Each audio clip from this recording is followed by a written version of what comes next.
pai, tá tudo certo. E aí você se formou em medicina, Uhum. e aí depois você foi se especializando? Depois eu me especializei em psiquiatria. Que aqui no Brasil, era muito doido, psiquiatria aqui no Brasil, na época, era sinônimo de ser psicanalista.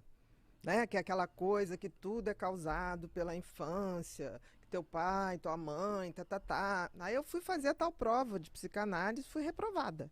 Porque cheguei lá, a sociedade, cheguei lá, perguntaram qual é a sua tendência sexual. Falei, olha, não sei, ainda assim não estou sabendo direito não, mas o que isso tem a ver com a prova de hoje? Não, eu quero saber do seu passado, da sua mãe. Falei, não vou ficar falando da minha mãe, nem do meu pai, a intimidade é deles, eles não estão Exato. aqui para No responder. dia da prova dele, você Sim, sabe.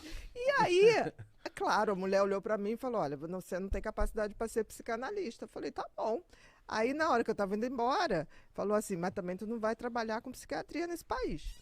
Aí eu falei, bom, eu queria entender de funcionamento cerebral, que hoje é a tal da neurociência, de comportamento, de como é o cérebro de cada tipo de personalidade. Por que das tomadas de decisões, Por essas quê? coisas? Por que das compulsões? Por que tem gente que tem tendência à compulsão? Por que tem outro que tem tendência a rituais? Era isso que me fascinava, entendeu? E aí eu ia estudar cabala, aí fui estudar enneagrama, aí via lá, existem 9 tipos de personalidade no mundo.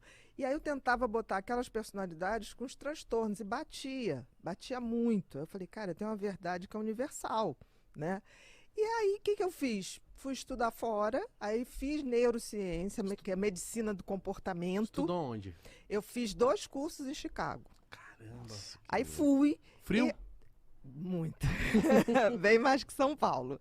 Aí, quando eu voltei, né, eu falei assim, bom, vou fazer psiquiatria do meu jeito.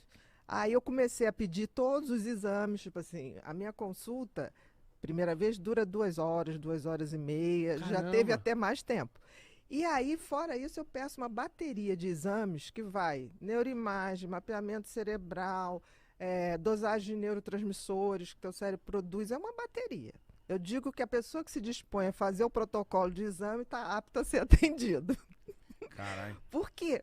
Porque se eu tenho essa tecnologia, eu não preciso ficar dando uma de mãe de santo. Dando cabeçada, né? E fica muito mais prático você chegar para uma pessoa e falar, tá vendo, esse aqui é teu cérebro, tá vendo que essa área aqui está funcionando mais, essa área está funcionando menos, isso significa isso significa aquilo. Por exemplo, um cérebro hiperativo. Nosso lobo frontal, que é aqui o que nós ganhamos do macaco, né? O macaco tem um troço curtinho, a nossa testa subiu.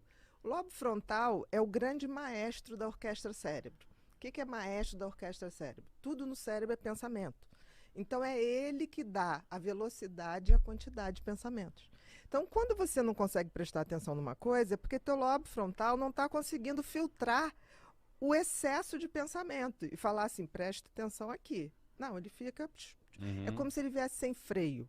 É como se fosse um freio que veio com a pastilha gasta. Sim. É isso. Mas em compensação também, quando, por exemplo, quando é algo que eu tô com vontade de aprender, esquece. Você mergulha. Eu mergulho e aprendo uma parada e eu falo, é isso pra minha vida. Tem coisas, tem filosofias que desde pequeno que eu aprendi e quis seguir, que eu sigo à risca até hoje e que fez eu chegar até aqui, entendeu? Então, mas por quê? O que faz o lobo frontal funcionar? Uma substância chamada dopamina.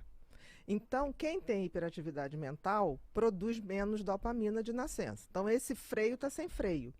Quando você se depara com alguma coisa que te dá tesão, prazer libera dopamina. Então, na hora que você pega uma coisa que você gosta, ali, querido, você tem um hiperfoco, que é o contrário. Porque todo mundo diz assim, hiperativo não presta, TDAH não presta atenção em nada. Mentira. No que ele gosta, ele é capaz de ficar 8 horas, 12 horas e não ver o tempo passar. E